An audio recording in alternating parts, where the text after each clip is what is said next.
In this video, I'll show you how to fold the back seats, the rear seats of your Audi Q3. So go on the corner of those back seats, you're gonna see a lever, press on it and you're gonna see a small thing with a color red. It simply means that they are unlocked. Now bring the whole backrest down and it'll stay this way. Same thing on the other side. Let me show you.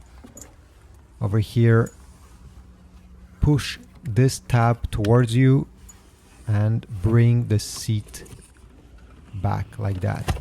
You may have to push the front seat forward to make a bit more space for them to fall. And when time comes to put them back, simply slam them back in place.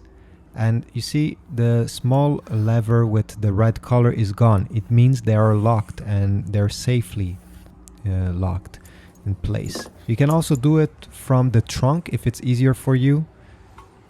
If your hand could reach there, push the tab like that and push the seat, and yeah, this way you have more space in your Q3.